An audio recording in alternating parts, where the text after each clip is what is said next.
Oh, what a great day to lavish on the love of God, to lavish on everything Christ has done for us.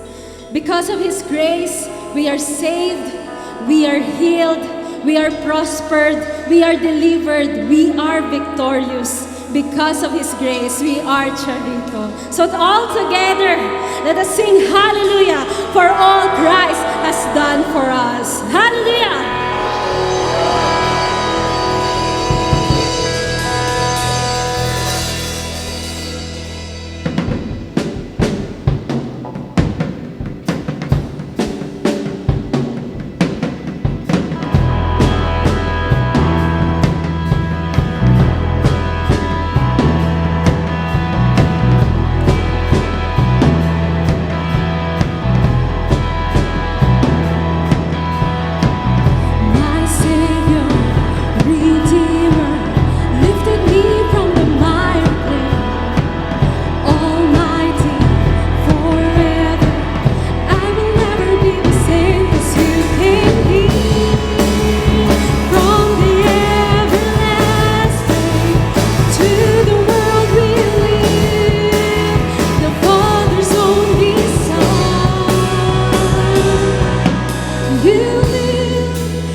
Again on high, you walk and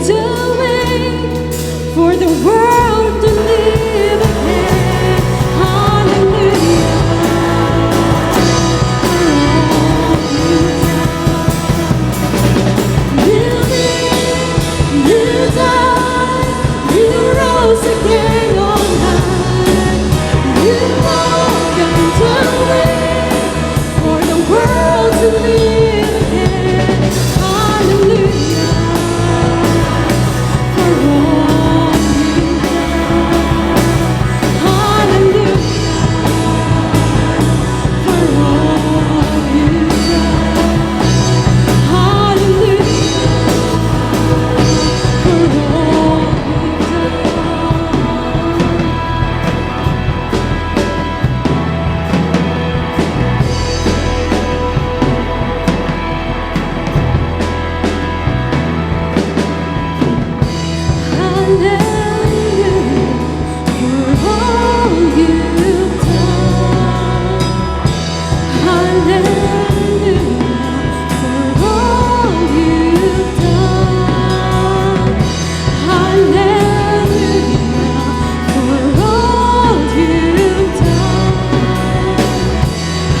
Jesus, for your finished work on the cross.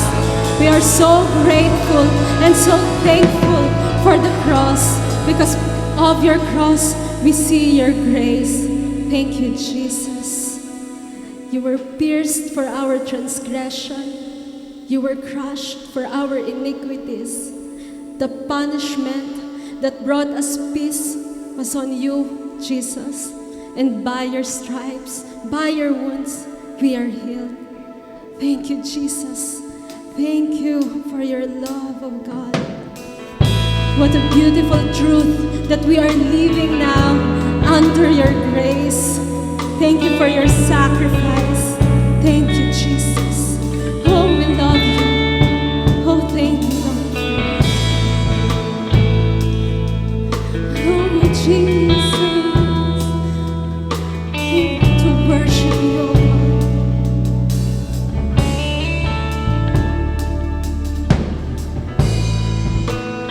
Jesus, my help, I call on your name. I cast my cares on you. Jesus, my hope, my tower of strength. My faith is found in you. I see you pierced, wounded for me. When I look to the cross, I see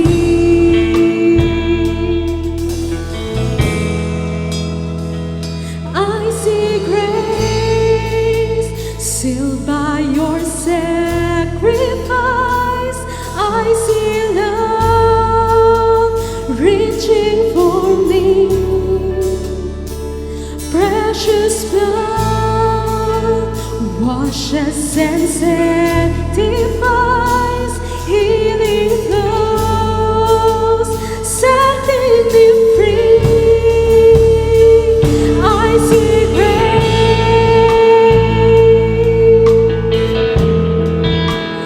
Lord, I see your grace for me.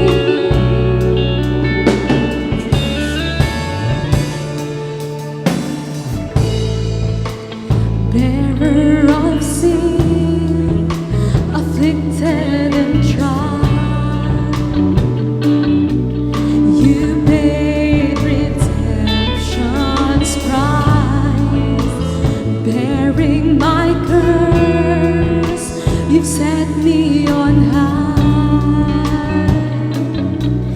Your death has brought me life. I see you pierced, wounded for me. When I look to the cross, I see your grace. I see grace sealed by your sacrifice. I see love reaching for me. Precious blood washes and sanctifies. Healing flows, setting me free. I see grace sealed by your sacrifice. I see love reaching for me. Precious blood washes and sanctifies. Healing flows, setting me free. I see grace.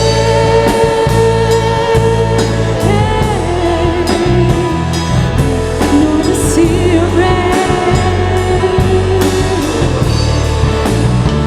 Oh, Jesus.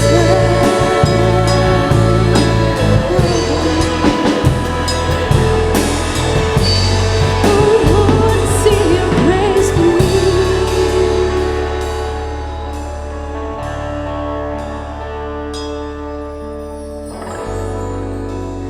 I see you pierced, wounded for me.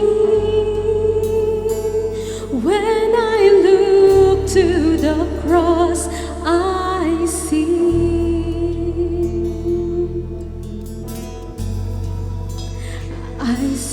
you pierced, wounded for me. When I look to the cross, I see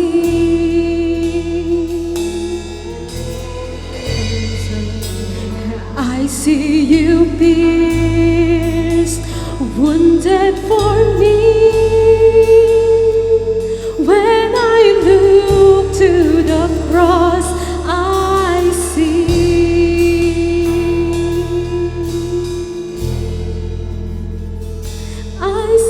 grace sealed by your sacrifice. I see love reaching for me. Precious blood washes and sanctifies, healing flows, setting me free. I see grace sealed by your sacrifice. I see love reaching for me. Precious blood washes and sanctifies, healing flows, setting me free. I see grace, Lord, to see your grace for me. I see grace,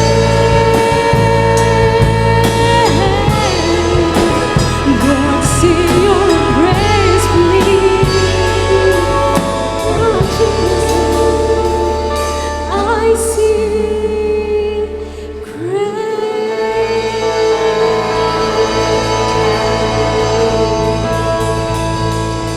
Thank you, Jesus. We see your grace, oh God. Hallelujah. Thank you. Worthy is the Lamb. Hallelujah.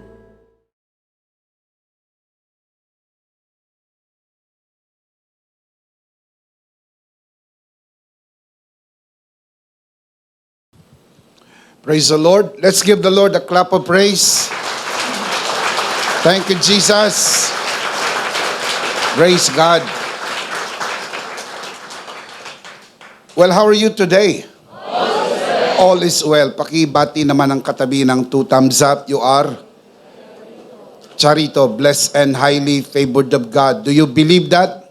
Amen. Do you always believe that? Amen. I'm sure you do. Do you confess that every day? Amen. Let's do that today. Everybody say, I am Charito. I am Charito. I am blessed and highly favored. I am blessed and highly favored. I am a child of God. I am a child of God. Let's give the Lord a good clap of praise.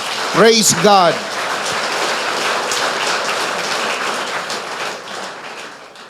Well, good morning, good afternoon, good evening mga kabiyaya. Anumang oras nyo napapanood ang broadcast na ito. Ako po si Bishop Emmy. Ito po ang worship online ng The Lord's Community and EMI Community. And also, joining us online, our full grace brothers and sisters from different parts of our country. Luzon, Visayas, and Mindanao, and also from over 40 international locations. Welcome everyone. Palakpakan si Lord. Welcome. Welcome everyone. If you are watching this broadcast for the first time, please like and follow us on Facebook. Over 100,000 people follow us on Facebook. Please join us and experience the difference. When you follow us on Facebook, don't forget to click the See First button and turn on your notification. If not asking too much, and I know it's not, please subscribe to EMI channel at YouTube. Meron po tayong bago sa social media platform para po sa mga kabiyaya po nating TikTokers. Kasama niyo po si Bishop Emmy. Please follow Bishop Emmy on TikTok. Ito po ay para sa ating nuggets of grace. Pira-pirasong biyaya para sa pang-araw-araw na buhay. Mapapanood nyo rin po ang Nuggets of Grace sa Reels platform ng Facebook. Real Grace on Reels. Don't forget to like and share po sana mga kabiyaya. Hindi naman po kayo others. Pagtulong-tulungan po nating ibahagi ang masaganang mensahe ng biyaya sa buong Pilipinas at sa maraming bansa gamit ang platform na ito. Piece by piece, we are reaching them one by one. Real Grace on Reels. Please prepare your communion elements, mga kabiyaya. Pagkatapos po ng mensahe na ito, ay magkakaroon po tayo ng banal na komunyon. Sama-sama at sabay-sabay po nating ipagdiriwang ang tagumpay ni Kristo sa krus ng Kalbaryo sa pamagitan ng banal na komunyon. Ang ostya ay simbolo ng kanyang bugbog na katawan. Ang katas ng ubas ay simbolo ng kanyang banal na dugo. Sa pamagitan ng kanyang banal na dugo, ang ating mga kasalanan ay pinatawad na.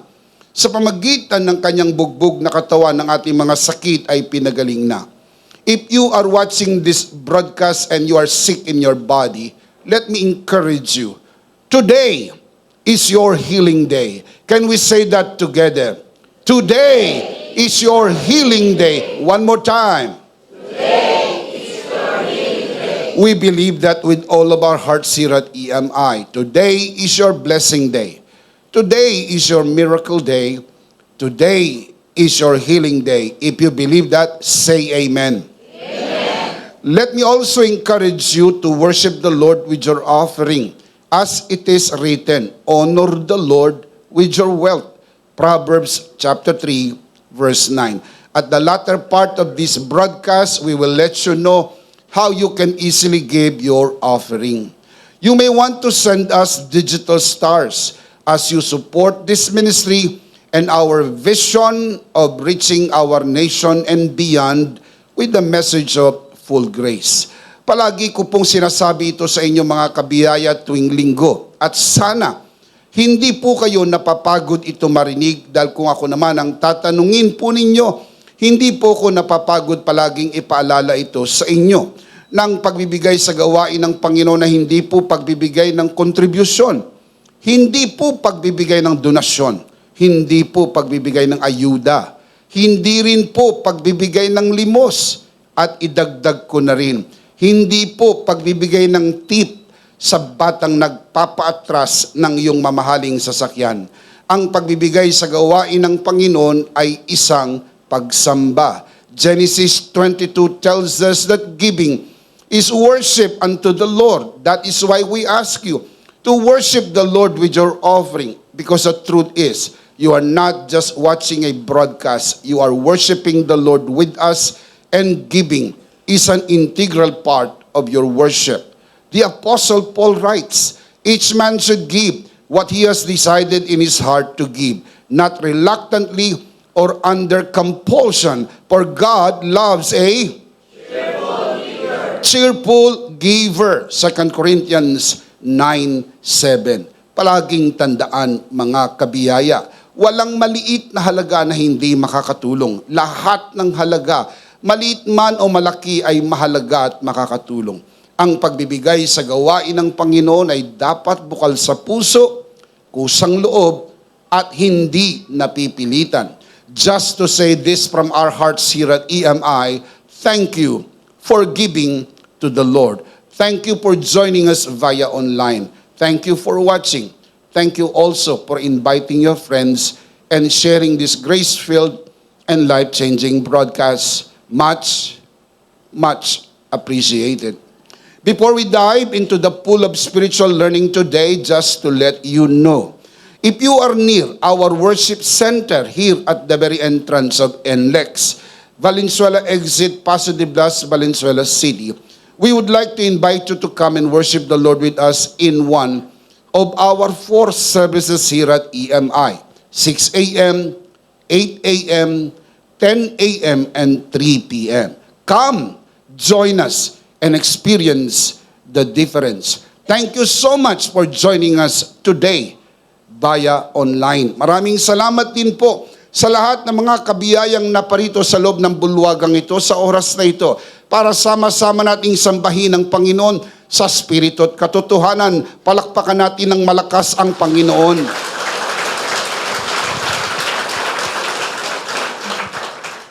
One more thing, para po sa mga nagtatanong patungkol sa mga booklets and e-books ng EMI na isinulat ni Bishop Emmy. Our featured e-book today is entitled Divine Health, Staying Healthy Through the Cross. Mangyari po lamang na makipag-ugnayan po kayo sa amin sa pamagitan ng Charito Shop, the official online shop of EMI, or better yet, through the EMI page. You can see the link on your screen. Para po sa mga kabiyaya nating nagtatanong patungkol po sa Our Daily Grace 2024 e-book for the month of February, let me say this. Our Daily Grace devotional e-book for February is now available. This e-book is not for sale. This is our thank you gift for your minimum offering of 200 pesos towards supporting our mission to bring the message of full grace to our nation and beyond. For more information regarding our Daily Grace Devotional e-book 2024, please connect with us through Charito Shop, or better yet, through the EMI page. You can see the link on your screen. Maraming salamat po. We are going to continue our series on The Bible Explains, Part 131.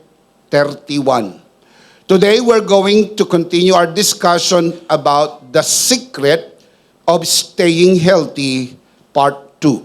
Let's commit this first to the Lord. Let us pray.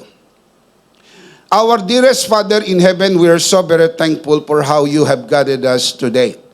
Thank you for the wonderful time of praise and worship, and truly we can sing, let everything that hath breath praise the Lord.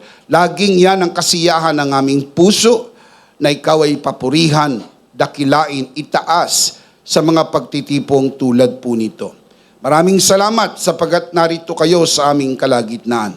Ang panalangin ng aming puso, anuman ang aming sasabihin at gagawin, palaging magbigay ng kapurihan sa iyong marangal na pangalan at pagpapala sa lahat ng kapatiran.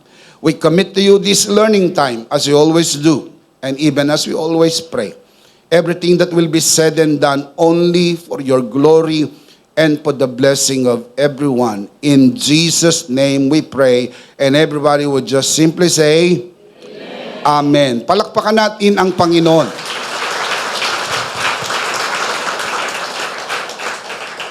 Marami-rami na rin po ang na-cover natin sa ating pagbagtas sa aralin po na ito. Atin pong binabaybay ang katotohanan, the secret in staying healthy. Number 1, honor the Lord's broken body. Kailangan po ay matutunan po nating parangalan ang bugbog na katawan ng ating Panginoon, sapagat yan pong kanyang katawan na nabugbog at nasugatan ang may direktang kaugnayan sa atin pong kagalingan at kalusugan. And how do we do that? Napag-aralan po natin sa ating mga naunang aralin, ito'y magagawa natin sa pamagitan ng tamang pangungumunyon, true communion. Pero hindi basta mangumunyon. Dapat tamang paraan ng pangungumunyon. Sapagkat may maling paraan, mayroong tamang paraan, at pag tama ang paraan, nagdudulot ito ng kalusugan. Now, look at the scripture. 1 Corinthians 11:29 and 30, and I'll be reading from NLT. The Apostle Paul writes, "For if you eat the bread and drink the cup without honoring the body of Christ," highlight that, underscore that, without honoring the body of Christ, you are eating and drinking God's judgment upon yourself. Verse 30, that is why many of you are weak and sick, and some have even died. Now, para makita nyo ang larawan, look at the screen and you would see the chart. Makita nyo po yung unworthy manner ng sabi po sa NLT, not honoring the Lord's body. Ang equivalent po niyan sa New King James Version, not discerning the Lord's body. And that is the reason why many, take note, not all, many are weak, sick, and die prematurely. Hinighlight ko po sa inyo ang katotohanan na hindi po ito totoo sa lahat ng Kristiyano. Kasi may mga Kristiyanong tama ang pangungumunyon, pero nagkakasakit pa rin at ang iba'y maaga ring namamatay. So iwasan po natin na maging mapaghusga na kapag nakita nyo ang Kristiyano mahina, nagkasakit o kaya naman ay maagang namatay, na mayroon lang isang dahilan at ang tanging dahilan ay not discerning the Lord's body. The Apostle Paul did not say that. The Apostle Paul said, many. Many is not all. Meron ding mga Kristiyano, tama ang pangungumunyon, pero nagkakasakit pa rin. At kung ikaw ay mali ang pangungumunyon, yan ang dahilan kung bakit ikaw ay mahina, nagkakasakit, at posibleng maagang mamatay. Ang tamang pamamaraan, honoring the Lord's body, discerning the Lord's body. Ang Greek word na ginamit po dyan, mga kapatid, ay may diakrino, not discerning the Lord's body. Kapag sinabi niyo naman diakrino, discerning the Lord's body. Dahil ang ibig sabihin ng may diakrino, may, not, dia, always, krino, value. Put that together, not always valuing. Kapag tama ang pangungumunyon, always valuing. Kaya kailangan maging mapanuri tayo sa paggawa ng pagkukumunyon. Responsibilidad ng pastor na bago gawin ang ordinansa ng komunyon sa kanyang iglesia, ay naturuan niya ng tamang pangungumunyon ang kanyang mga nasasakupan, sapagkat ang maling pagpapahalaga sa bugbog na katawan ni Kristo, sa halip na magdulot ng kagalingan, ay nagiging panganib at banta sa kanilang kalusugan. How do you honor the Lord's body? That is the question. How do you honor the Lord's body? You honor the Lord's body when you focus on the broken body of Jesus as the primary key to your health and healing. Mga kapatid, kailangan natin maintindihan, hindi po tayo laban sa natural na pamamaraan tulad ng pagkain, pag-exercise, at gamot. Ito po yung mga natural na paraan. Pero ang mga ito, pag inilagay mo sa ibabaw ng krus, winawalang kabuluhan mo ang tinapos na gawa ni Kristo, making it as primary. Pero ang mga ito ay secondary lang. Para i-honor mo ang broken body of Jesus, you have to put the broken body of Jesus as the primary key to your health and healing. Tatanungin ko po kayo, pwede rin po bang gumaling ang tao kahit walang gamot? Yes. Pwede rin po bang gumaling ang tao gamitin ng Diyos ang mga gamot? Sa makatwid, ang nagpapagaling ay ang Panginoon. May mga taong napaka-mitikuloso sa pagkain. Personally, may kilala po kami na ang kinakain lang ay damo. Ang akala ko nga sa kanya ay kambing.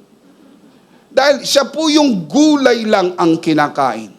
Pero nagulat siya, isang araw nagka-cancer. Saan kaya nanggaling yung cancer? Tanong ng tanong siya, saan nanggaling ang cancer? Siguro, nasobrahan ka sa damo. Hindi ko alam. I am just presupposing. Sa makatwid, gusto ko pong isubmit sa inyo, wala hong perpektong pagkain. Dito sa bagsak na mundo, huwag kayong mangarap na mayroong perpektong pagkain. Kaya tinuruan tayo ni Apostol Pablo na bago kumain, manalangin. Kaya lang alam niyong panalangin ay pasasalamat. Hindi lang po pasasalamat. Tinuruan tayo ni Pablo na ipag-pray natin, yung kakainin natin, masanctify. Ano ibig sabihin na masanctify? Malinis. Kaya lang misa sa Tagalog kasi ibang dating. Halimbawa, kung kayo inanyayahan sa bahay para maghapunan, pagkatapos mananalangin, ang sabi mo, Panginoon, dalangin namin ang mga pagkain ito ay pakalinisin mo. Parang naiisip tuloy nung naghain, bakit madumi ba yung pinakakain ko sa inyo? Parang iniisip niya, pinakain mo ba kayo ng marumi at sasabihin nyo linisin? Hindi po. Medyo mas maganda sa Ingles. Kaya kung kaya nyong Inglesin nyo na lang. Ang prayer sa Ingles, Father, thank you for this food that we are about to receive. And we pray that you would sanctify this, that it will serve nourishment to our body. Di ba? Mas maganda ng konti. Kung hindi mo kaya mag-English, mag-speaking in tongue ka. Pero medyo mahirap kasi sa Tagalog, ibang dating kung ang naghain sa inyo ay mga Pilipino. Kasi parang ang pagkain ay may dumi. Pero sa totoo lang, wala kasing perpektong pagkain. Hindi nyo naman alam ang preparasyon na ginawa ng pagkain na yan. Hindi nyo alam. You just do not know. You're hoping against all hope. Hinandle nila ng tama yung pagkain. Malinis ang kanilang kamay, malinis ang pagkakaluto, malinis ang pagkakagawa. Di ka sure. Pero you're hoping against all hope. Na kung sakaling hindi man, Lord, sinangtipay mo na ang pagkain na ito at walang makakaperwisyo sa aming katawan. Amen? What are you doing? You are putting the finished work of Jesus Christ over and above. Why we do that? The most powerful spiritual reality through symbolism is the communion. Kaya napakahalaga po ng communion. Can I say this to you, my dear brothers and sisters? Dalawa lang pong ordinansa ang iniwan ng Panginoon sa kanyang iglesia. Dalawa lang. Baptism and Holy Communion. That is why these are very powerful symbolism. Kaya ang pangungumunyon ay mahalaga. Number 1, honor the Lord's broken body. Please learn to do that. Balikan niyo po yung ating mga broadcast. Balikan niyo po yung ating mga aralin. Huwag po kayong padala sa kaisipan, narinig ko na yan. If you are really a serious student of the Word. And can I say this? If you really or even truly value your health, learn this very well. Kasi hindi nyo ma-enjoy ang blessing ninyo if you're sick. Hindi nyo ma-enjoy ang marriage nyo if you're sick. Hindi nyo ma-enjoy ang family nyo if you're sick. That is why it is God's will for you to be healed and for you to stay healthy. If you believe that, say amen. Palakpakan muna si Lord. Hallelujah. Praise God. Number 2, empower yourself against negative thoughts and feelings. Empower yourself against negative thoughts and feelings. Labanan mo. Palakasin mong yung sarili laban sa negatibong kaisipan at damdamin. We already discussed a lot of things regarding this sa ating mga previous na pag-aaral. Ating natutunan mga kapatid ang unang dalawa. Yun po yung envy at yung pong depression. And we need to build from this and move on and learn more. We'll add 2 more today. Number 3, uncontrolled anger. Ang hindi mapigil na galit ay banta sa inyong kalusugan. Laging tandaan, hindi masamang magalit. Pero ang hindi mapigil na galit ay humahantong sa disgrasya ng inyong kalusugan. Ganito po ang sabi sa Biblia, Proverbs 29 verse 2. An angry man stirs up strife, and a furious man abounds in transgression. Yung pong word na angry, ang Hebrew word na ginamit ay anap. Anap, meaning to breathe hard. Mahirapang huminga. Hindi ba totoo naman na pag galit ka, nahihirapan kang huminga? Paano kung hindi ka na makahinga? Deads ka.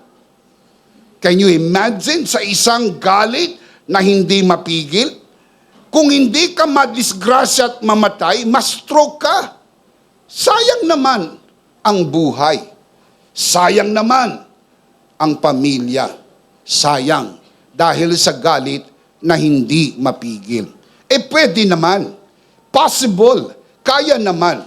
Dalang po baka hindi tayo naturuan ng life application on how to do that.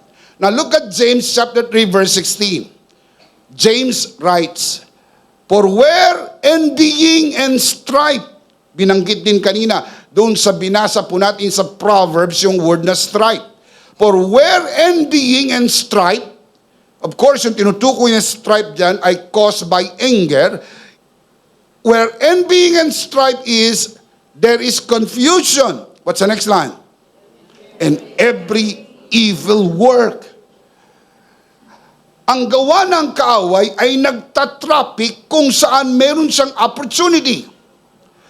Ang sakit ay gawa ng kaaway.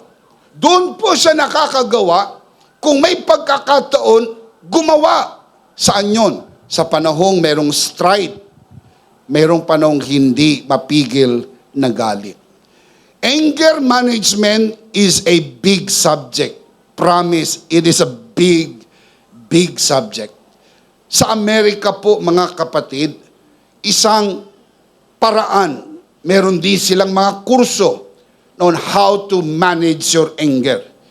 Kaya yung iba, nag-i-enroll pa, nagtutuition, nagbabayad para sila'y turuan ma-manage ang kanilang anger.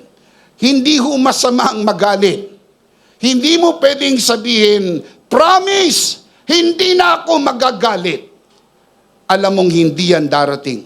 Darating ang panahon, magagalit at magagalit ka.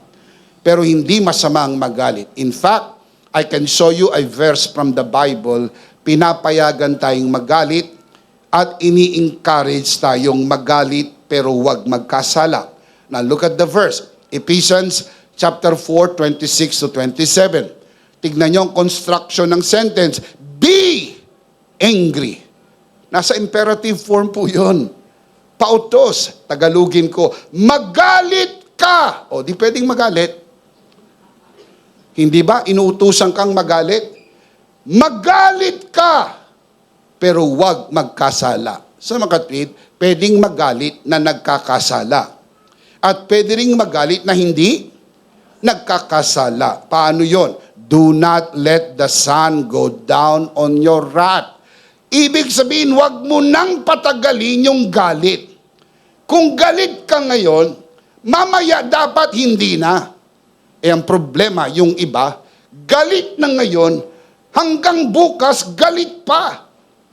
Ibig sabihin, lumipas na yung magdamag, yung galit nakababad sa emosyon mo. And that is very dangerous sa iyong health. At sabi sa 27, nor give place to the devil. Ang context po ng do not give place to the devil, galing po yan sa 26, anger. Uncontrolled anger gives the enemy a foothold. Now, do not forget the story. Moses was not able to enter the promised land because of uncontrolled anger. Kaya hindi lang po yan merong physical na effect. Spiritual meron din. Kaya kailangan po natin alalahanin kung paano makontrol ang galit. Tanong, pwede ba talaga? Pwede. Let me show you the scripture. Galatians chapter 5 verse 22 to 23. But the fruit of the Spirit is love, joy, peace, patience, kindness, goodness, faithfulness, gentleness, and kasamang self-control. Kaya potentially, you can. But in reality, it depends on how you renew your mind and apply what you know. Alam niyo kung saan misa nagkakaproblema mga Kristiyano? Application. Alam na alam dito, pero kailangan i-apply. alam mong potentially you have self-control inside. Grace ni Lord yun eh. Yun po'y ekspresyon ng fruit of the Spirit inside your born-again spirit. But as to whether you can apply it, it depends on how you do it. Sana makatulong po ang e-book na ito. Also available sa booklet, I think so. Ang title po ng e-book, To be happy every day, you need to control your anger. Yan po ay 3-part series. Title ng series, Everyday Happy. Kasi gusto talaga ng Lord happy ka. Pero ang happiness ay nawawala pag hindi mo kayang kontrolin ang iyong galit. Medical studies show that uncontrolled anger puts your health at risk. So let me show you the risk ng uncontrolled anger. Number 1, cardiovascular health. Number 1, cardiovascular health. Studies have suggested that uncontrolled anger may contribute to cardiovascular issues, including high blood pressure and an increased risk of heart disease. The stress hormones released during anger can impact the cardiovascular system over time. Kaya maaaring akala natin walang epekto nung punto na yon. Pero dahil nagre-release po yan ng tinatawag na stress hormones, akala nyo nung panahong nagalit ka, wala namang epekto. Pero yun pong nire-release na stress hormones na yan, in a long time, over time, malaking epekto sa iyong kalusugan. Kaya iwasan ang maging magagalitin. Huwag maging magagalitin. Sabihin mo sa iyong katabi, huwag kang magalit. Oh, parang nagalit yung katabi mo ah. Huwag maging magagalitin. Number 1, cardiovascular. Number 2, immune system.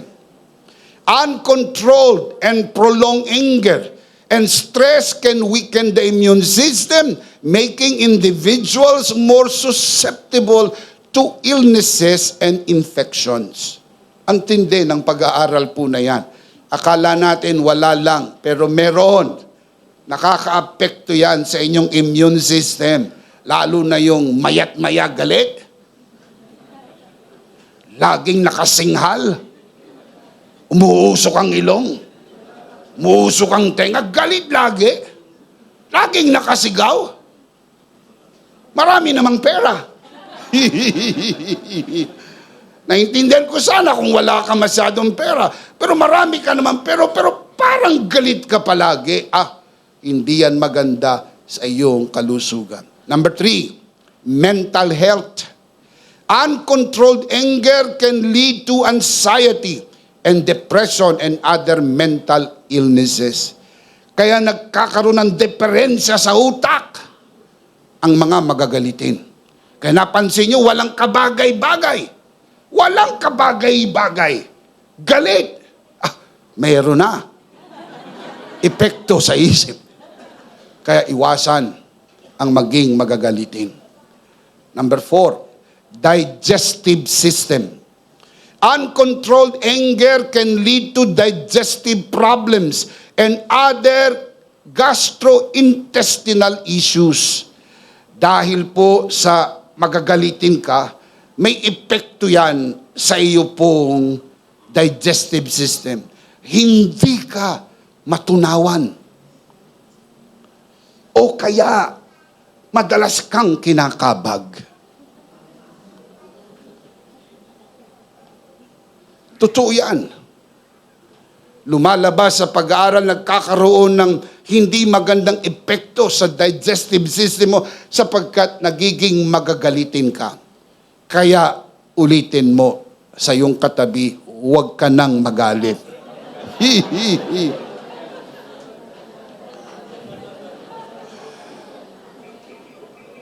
Now, let me give you life application. How do you overcome uncontrolled anger? Ayan, life application, 3. Number 1, start the day with the grace of God. That is the best way to start the day. Amen. Kung hindi ka nagdi-devotion, malaki na ang problema mo. Because you are starting the day the wrong way. Dapat you start the day with the grace of God. Kaya po naggawa tayo ng materials. Ang tawag po ay Our Daily Grace Devotional. Ito po'y dinisign para sa full grace community. Kasi tanggap naman natin na yung hindi full grace, meron din silang mga materials na ginagamit. Yung iba naman, Bible lang ang binabasa. Yung iba, hindi naman talaga nagdi-devotion. Kaya walang masyadong problema kung may materials o wala. Kaya lang dahil sa request ng ating pong full grace community, buong Pilipinas at maging sa ibang bansa, pwede ba magkaroon tayo ng materials na pwede natin maggamit everyday, piece by piece, nuggets, kunti-kunti lang. Pero may grasya araw-araw. May grasya araw-araw. Yan po yun. Our daily grace. Hindi po our daily bread.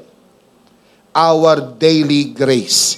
Ibig sabihin, araw-araw, merong isang verse, meron pong devotion, merong life application, at merong prayer. Na, kung meron po kayo niyan, alam ninyo ang tinutukoy ko. It's just so easy to use.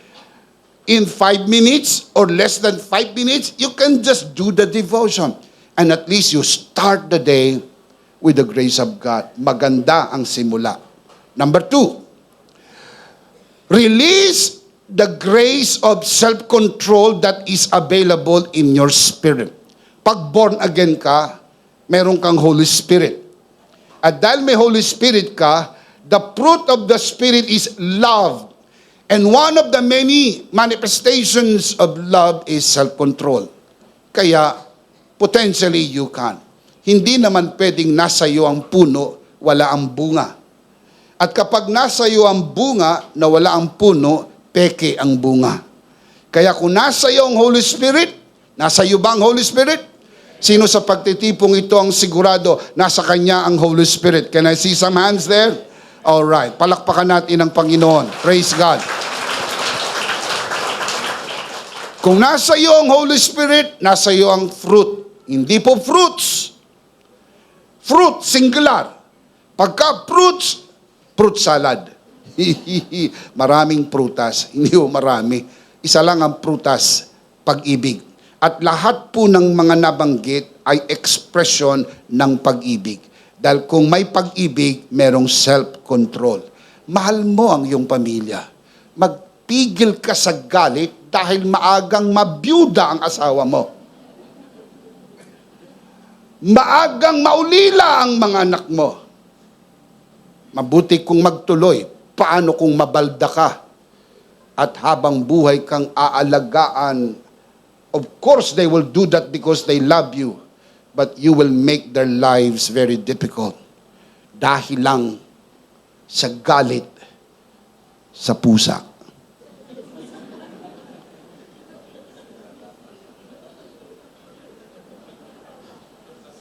Bakit naman kasi dumaan pa yung pusa? So, pigil-pigilin ang galit. Number 3, take a break.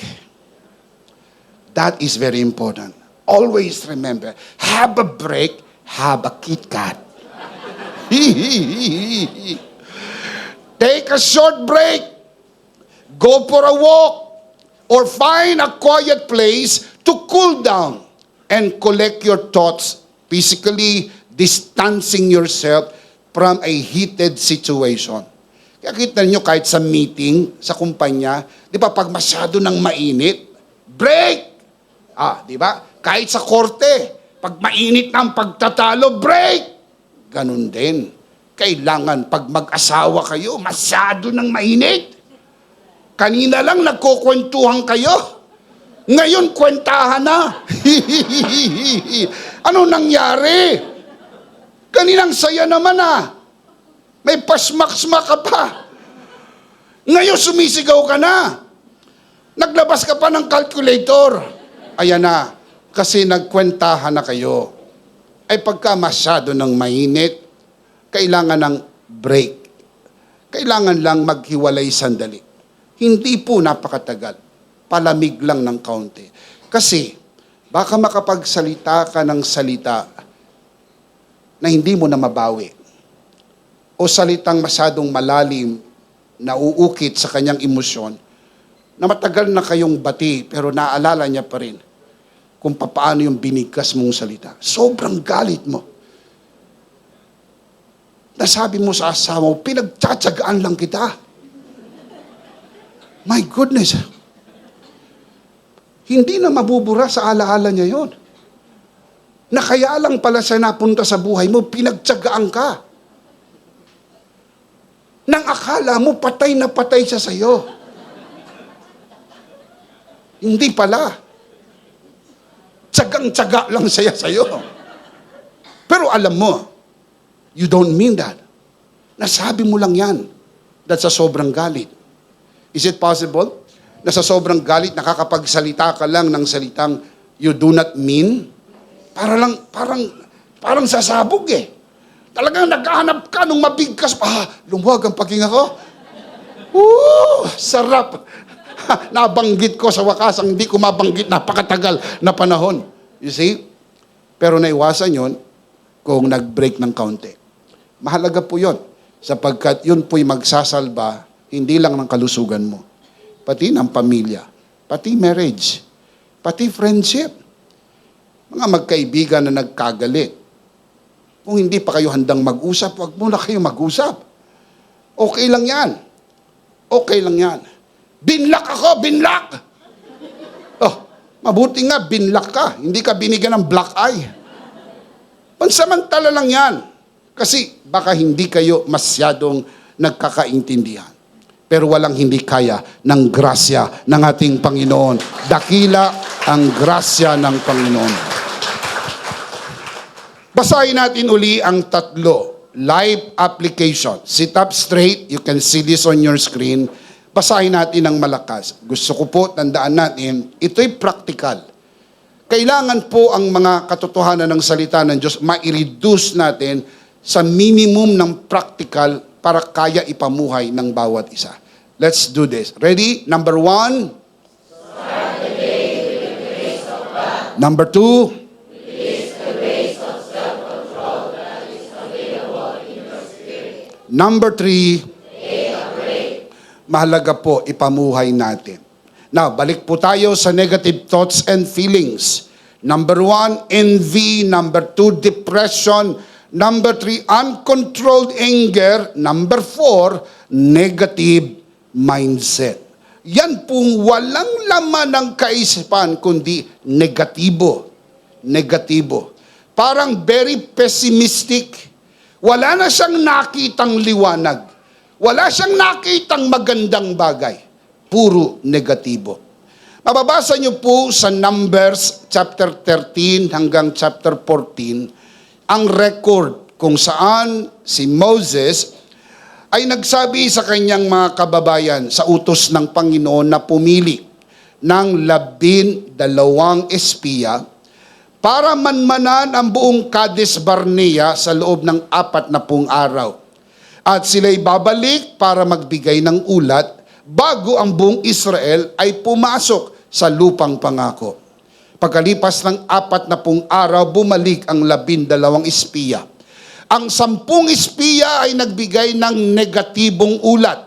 Ang sabi nila, malalaki ang mga tao roon, higante, kumakain ng tao, hindi natin kaya, we are all gonna die. Yun ang sabi ng 10. Ang sabi ng 2 espiya, ang pangalan ay si Joshua at si Caleb. Ito ang sinabi nila, kayang-kaya natin. We are able to go up and take the country. Possess the land from the Jordan to the sea. And though the giants may be there up to hinder, our God has given us the victory. Sa ulat ng dalawang espiya, mapapansin ninyo, hindi nila ikinubli ang realidad. Mayroong higante.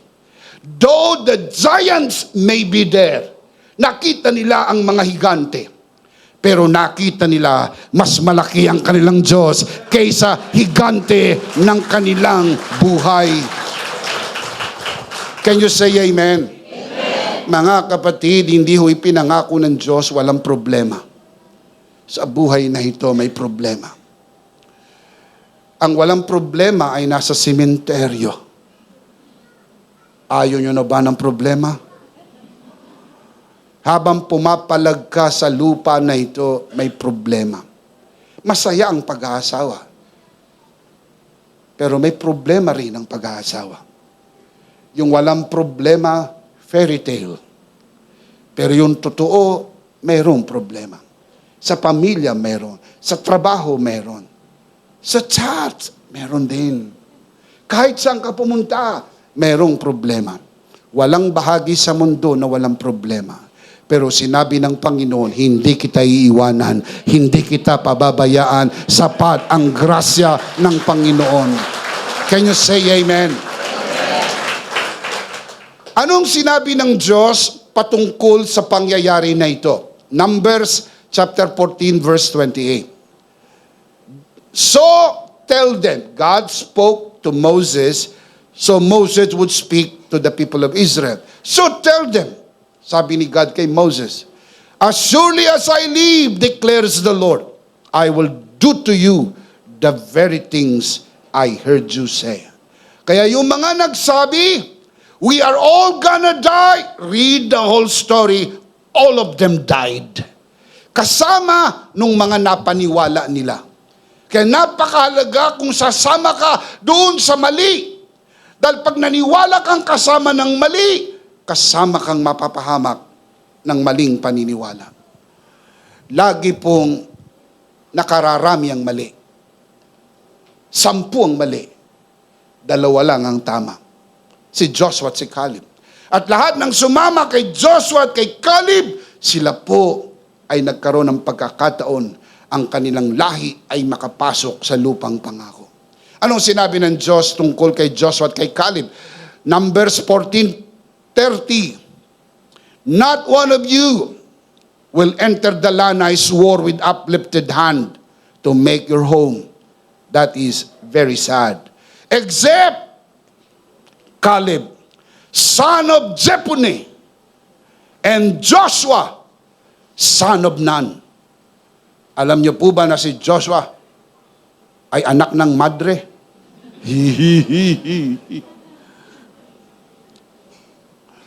Joshua, son of Nun. Itong dalawa ay pinangakuan na sila'y makapasok sa promised land sapagkat binigkas nila ang kanilang pinaniniwalaan. Hindi po itinanggi ang problema. Listen up. Hindi po namin kayo tinuturuan na tanggihan ang realidad ng problema. Hindi namin kayo tinuturuan tanggihan ang realidad ng sakit at lahat ng mga hamon ng buhay. Reality tells us may problema, may sakit, may pangangailangan. Pero ang grasya ng Panginoon kaya ang lahat ng ito dahil dakila ang biyaya ng Diyos. Proverbs 18:21 from the New King James Version. Death and life are in the power of the tongue, and those who love it will eat its fruit. You can also read it this way.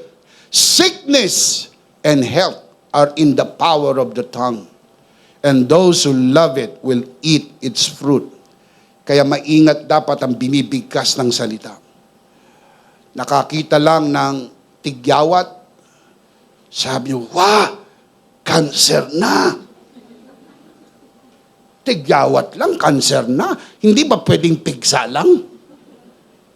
See, that is how you magnify the works of the enemy. Sa halip na kontrahin mo, minagnify mo pa. Mga kapatid, mahalaga ang binibigkas ng ating bibig. Gusto kong sabihin ito sa inyo. Huwag na huwag niyong bibigkasin ang ayaw ninyong mangyari. Sa kabila, bigkasin niyo palagi ang gusto niyong mangyari.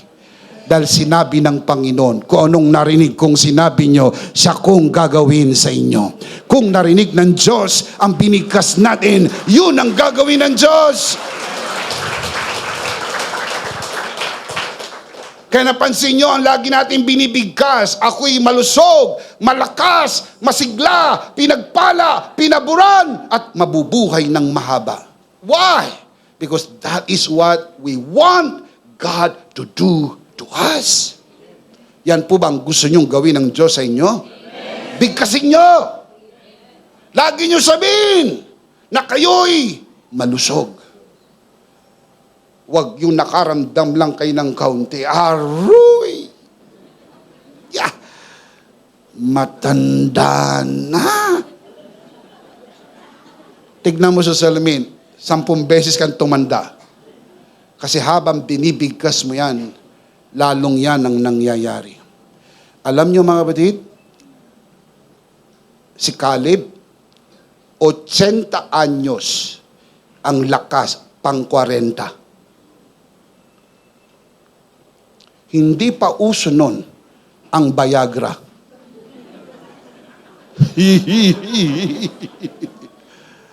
I tell you, that is simply natural. Why? Sapagkat ang lahat ng pagpapala ay nagmumula sa ating Panginoon. Give Him praise! Give Him praise! Give Him praise! Tignan nyo to sa New Living Translation. Maganda ang sali, no? Same verse, Proverbs 18:21. The tongue can bring death or life. Those who love it will reap the consequences. Kay mga mahilig magsalita, salita ng salita, kahit tulog nagsasalita. Ingatan nyo yung pagsasalita nyo. Baka mamaya ay negatibo. Pag narinig nyo asawa nyo nagsalita ng negatibo, sawayin ninyo. Sabi, huwag mong sabihin yan. I-counter mo. Huwag mong papayagan. Narinig nyo anak nyo nagsalita ng negatibo. Counter ninyo. Kasi ano mang mangyari sa kanya, damay tayo. Ano mangyari sa asawa nyo, damay ka. Hindi naman po separate ang buhay ninyo. Isang pamilya po kayo. Sasabihin ng iba, ang buhay ko hanggang 60 na lang. My goodness. Ba't di ka pa magpasukat? 59 ka na. So anong sinasabi mo? Negative. Wag. Anong sabi ng psalmist? I will not die and live. I will not die but live. Wag mong bigkasing mamamatay ka na. Kahit na parang mamamatay ka na, wag mo pa rin bigkasin. Bigkasin mo pa rin, hindi ako mamamatay, mabubuhay ako. I will live and see the salvation of the Lord. Mabubuhay ako. Shout amen. Now look at this from the Living Bible. Same verse. Proverbs 18:21. Ang ganda ng sali na to. Those who love to talk will suffer the consequences. Men have died for saying the wrong thing. Tutulad doon sa storya natin kanina. We are all gonna die. All of them died. Men have died for saying the wrong thing. Huwag mong bigkasin yung ayaw mo. Sabi nila, pag ang lalaki, nag-edad na ng 40, pwede na siyang magkakanser. Ano ibig sabihin nun? Pag 40 na, lisensyado ka ng magkakanser? Hindi po tama yun. Hindi po tama yun. Pero naririnig ko yan sa iba. Kailangan na lagi ka na nagpapacheck up sapagkat baka mamaya bigla ka ng may cancer. Mga kapatid, yan po ay nervyos sa puso ninyo. Kapag tama ang inyong komunyon at naiintindihan ninyo kasama sa binayaran ni Kristo sa krus ng Kalbaryo ang inyong kagalingan at kalusugan, payapa ang isip mo dahil ang katawan mo ay sagot ng grasya ng ating Panginoon. Amen! Kaya tinuruan tayo. When facing a great mountain, we shout, "Grace, grace, grace." When we face a great mountain, we shout, "Grace, grace, grace." Pag humaharap tayo sa mga challenges, sakit, kahirapan, karamdaman, banta sa ating buhay, hindi tayo tumitiklop at nasisiraan ng loob. Tumatayo tayo ng matuwid, nakakudrado ang ating balikat, sumisigaw tayo, dakila ang grasya ng Panginoon. Grace, grace to it. Shout! Shout!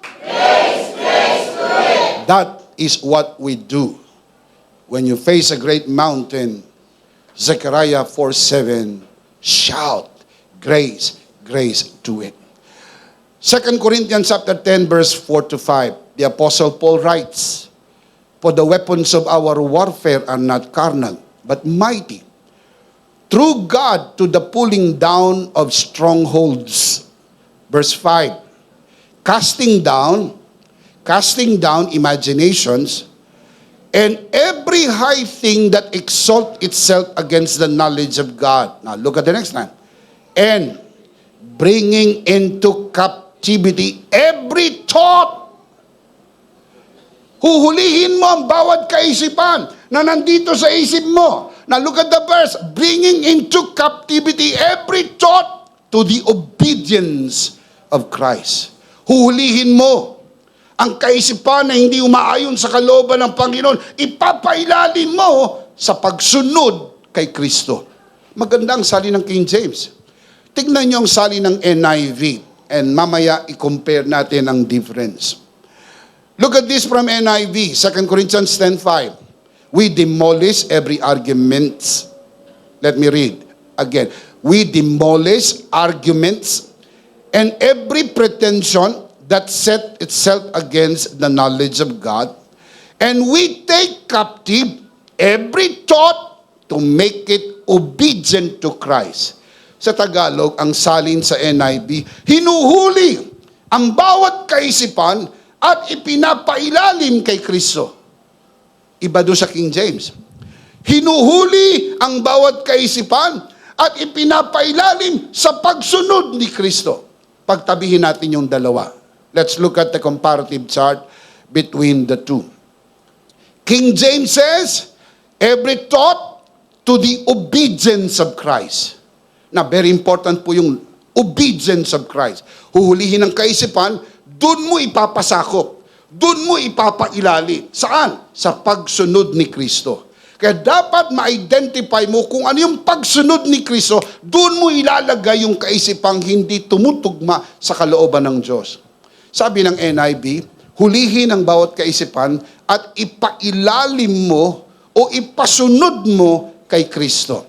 Every thought to make it obedient to Christ. Ano ang tama?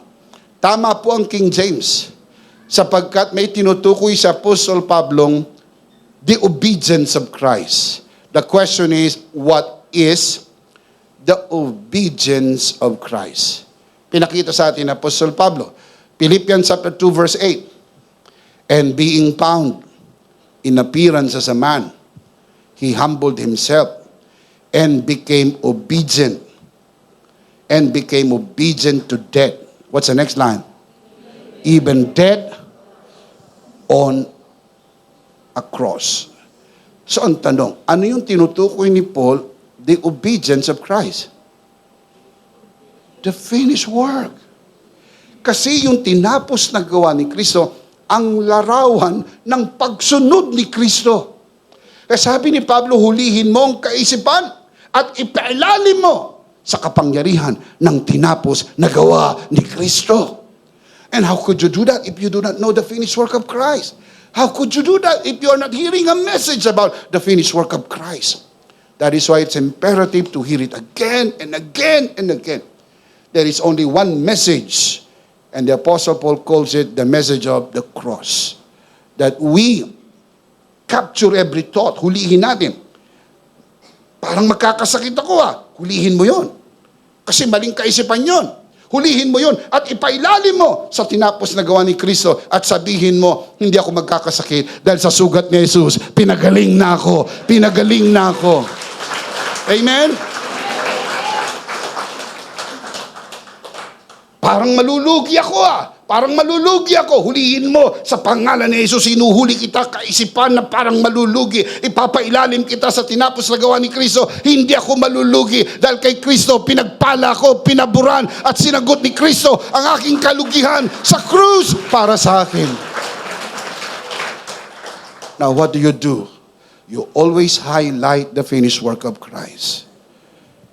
Pray tell me, my dear brothers and sisters, ano magiging damdamin ng Ama kung lagi mong ibinibida ang tinapos na gawa ng kanyang anak? That is exactly what the Father wants. To exalt His Son. That everybody will look to the Son. Everybody will exalt the Son. Lift up Jesus.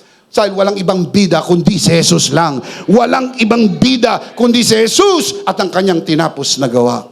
If you believe that, shout Amen. Amen. Now, let me give you life application on how do you overcome negative mindset. Tatlo rin. Number one, think the thoughts of God towards you. Ang lagi mong isipin ay ang iniisip ng Diyos sa iyo. Magandang iniisip ng Diyos sa iyo. Kaya lang ang madalas mong iniisip, yung iniisip ng biyanan mo sa iyo. Yung iniisip ng ibang tao sa iyo. Wag. Ang lagi mong isipin, ano bang iniisip ng Diyos sa akin? I'll show you. Jeremiah 29:11. Jeremiah 29:11. For I know the thoughts that I think towards you. Oh, beautiful. Meron palang iniisip ang Diyos. Look at the verse. Meron palang iniisip ang Diyos tungkol sa atin. Now look at the verse. For I know the thoughts that I think towards you, says the Lord. Thoughts of peace and not of evil, to give you a future and a hope. Ganda. Bakit mo lalagyan ng isip mo ng hindi maganda? Meron naman palang magandang kaisipan ilagay sa isip. Yung word na peace dito sa Hebrew, shalom. Pag tinignan nyo, meaning ng shalom, included ang health. Kaya kita nyo, pag nagbabatian po ang mga Hebrew people, shalom, shalom. Nire-release nila health, health. Life, life. Blessing, blessing. Pag nagkita sila, shalom, shalom. Sa New Covenant, pag nagkita, charito, charito.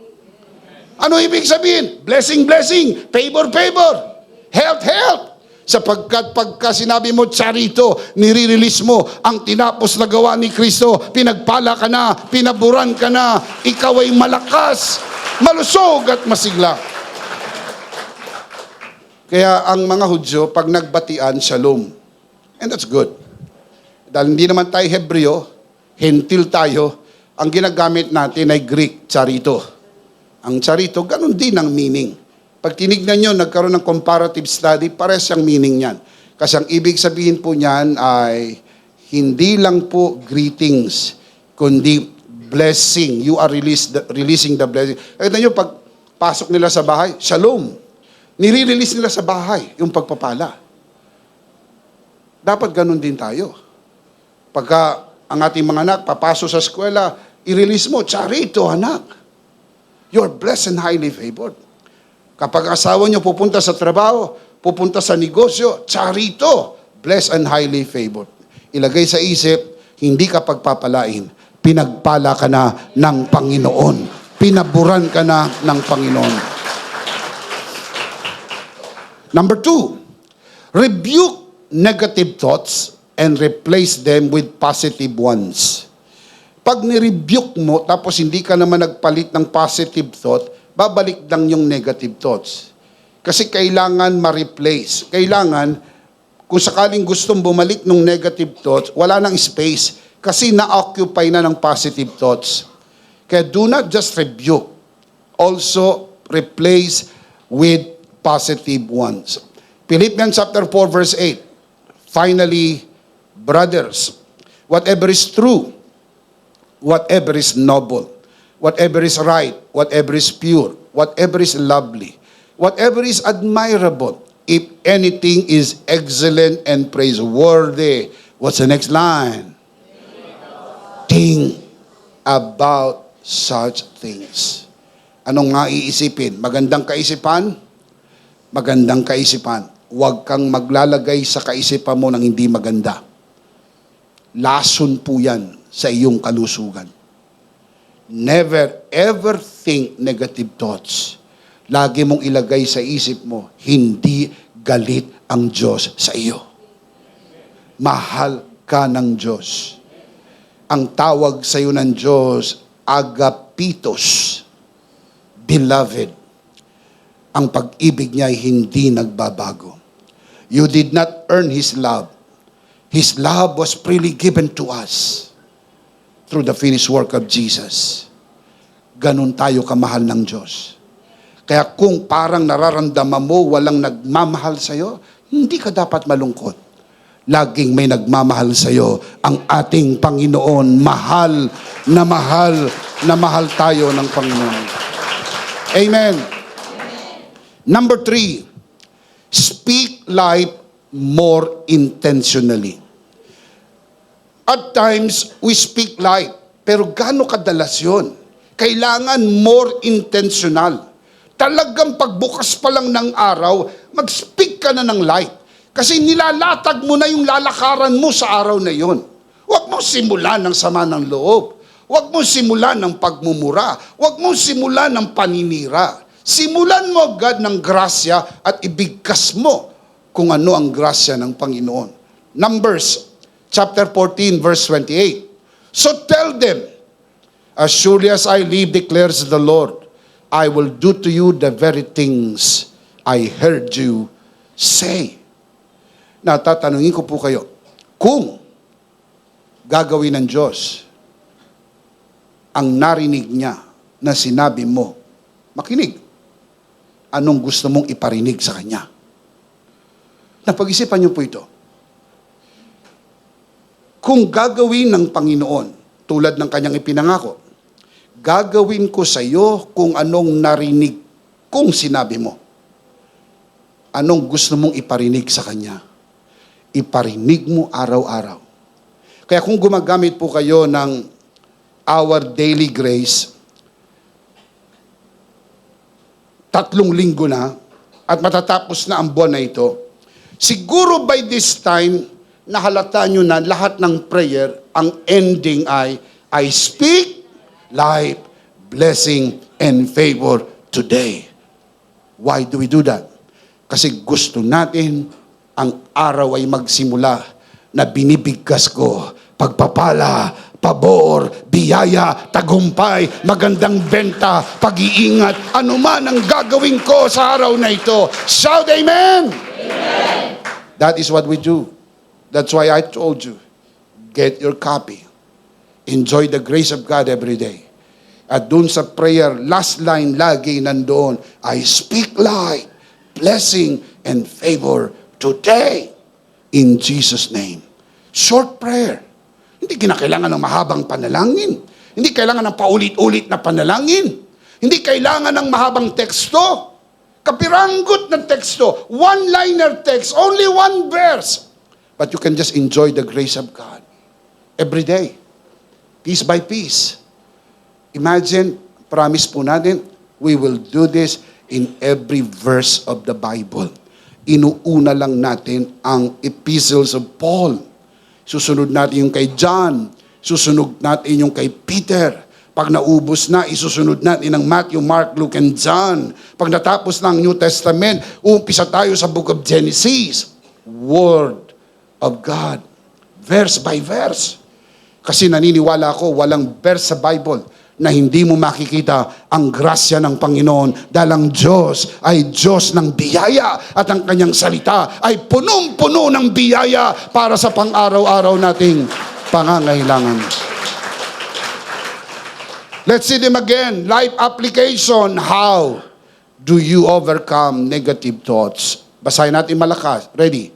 Number 1.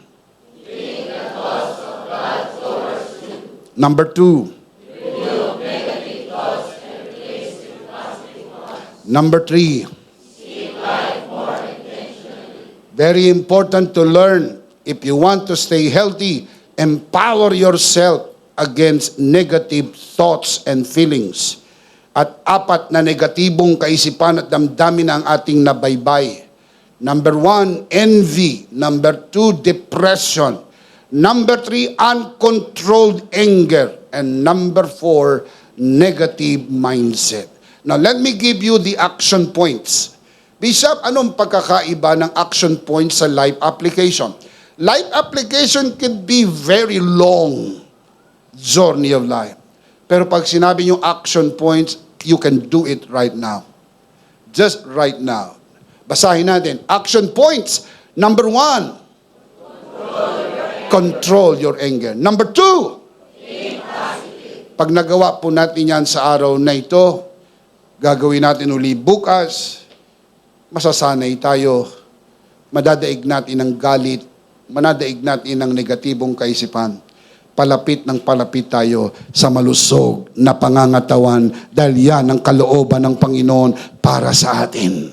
Palakpakan si Lord. Hallelujah. Ang sikreto para manatiling malusog, secret in staying healthy, number 1, honor the Lord's broken body. Number 2, and the big idea is, in Christ, I am healed and healthy. Are you in Christ? Amen. You are healed. Are you in Christ? Amen. You are healthy. Walk by faith and not by sight, not by feeling. You may see differently and you may feel differently. But the Word of God says, in Christ, I am healed and I am healthy. Isang beses pa, ano ang big idea?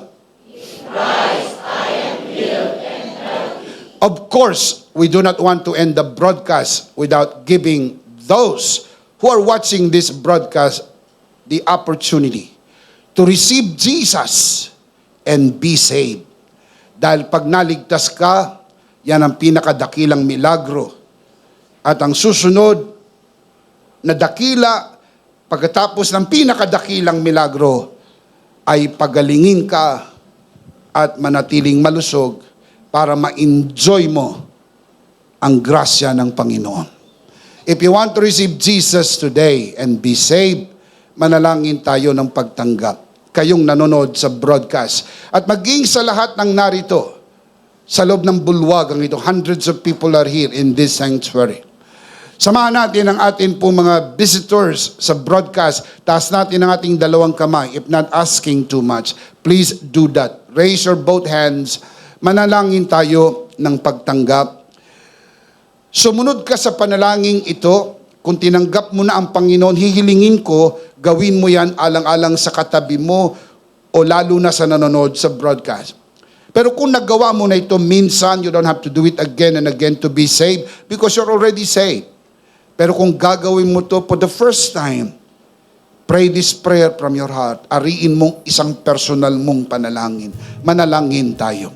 Panginoong Jesus, ako po'y makasalanan. Hindi ko po kayang iligtas ang aking sarili. Ako'y mapapahamak ng hiwalay sa iyo. Narinig ko po ang mabuting balita.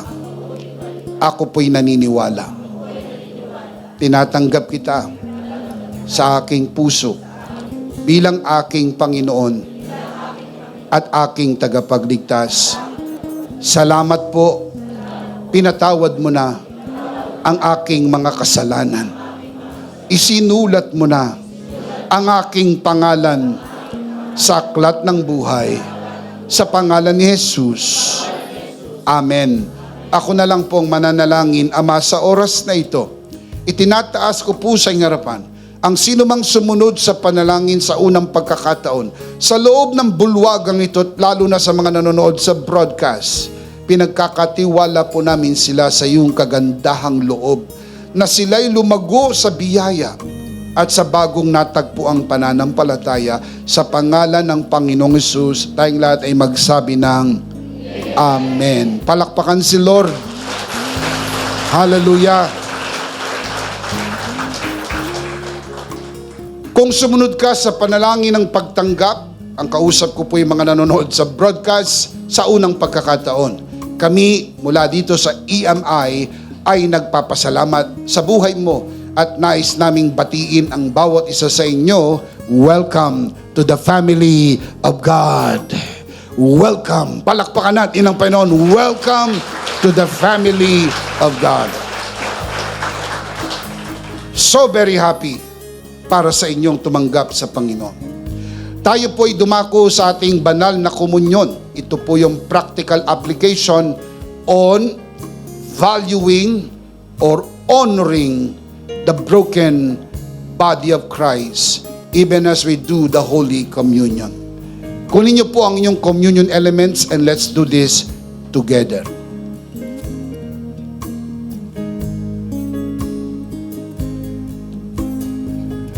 All right, let's do this together mga kabiyaya. Hawak-hawak po natin ang pinakamakapangyarihang simbolo ng tinapos na gawa ni Kristo sa krus ng Kalbaryo.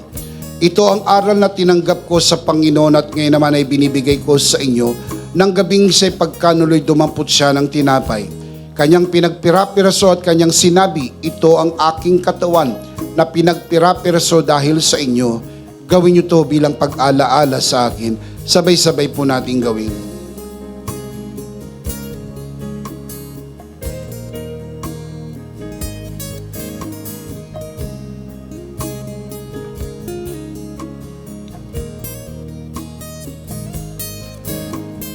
Gayun din naman matapos maghapunan ay kanyang hinawakan ng saro at kanyang sinabi, ito ang saro ng bagong tipan na pinagtibay ng aking dugo. Gawin niyo to bilang pag-alaala sa akin. Sabay-sabay po natin gawin.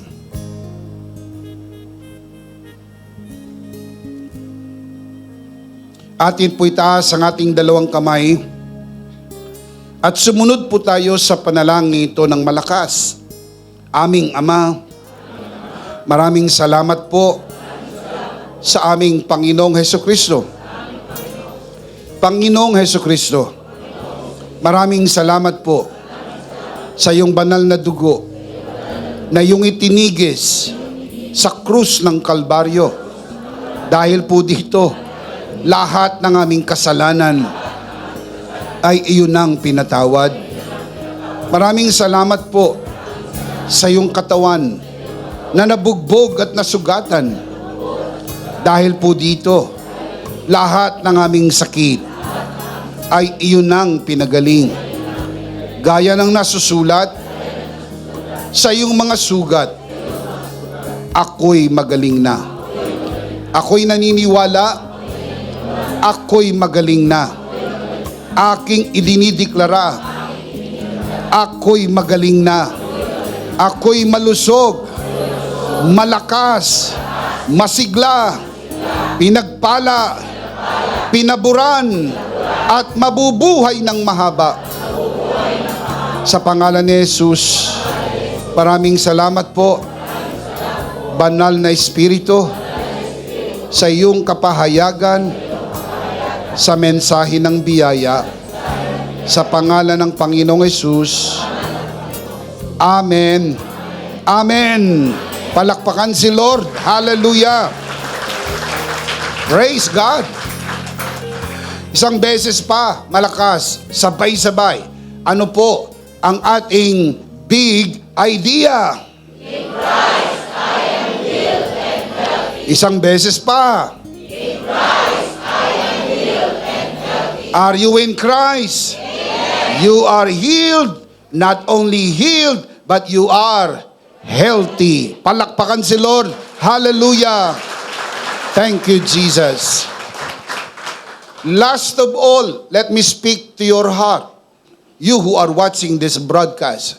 If this broadcast has blessed you, and if not asking too much, I would like you to bless this ministry with your love offering so that together we can reach the world with the message of full grace. And from the bottom of our hearts here at EMI, we would like to say, thank you for giving to the Lord. We'll see you next Sunday. Prayerfully on site, but definitely we'll see you again online. Ako po si Bishop Emmy. Kasama po si Pastor Joe at ang kabuuan ng The Lord's Community and EMI Broadcast. Maraming thank you. Stay a bit for more announcements. Stay blessed and stay connected. Always remember, in Christ, you are forever. Charito!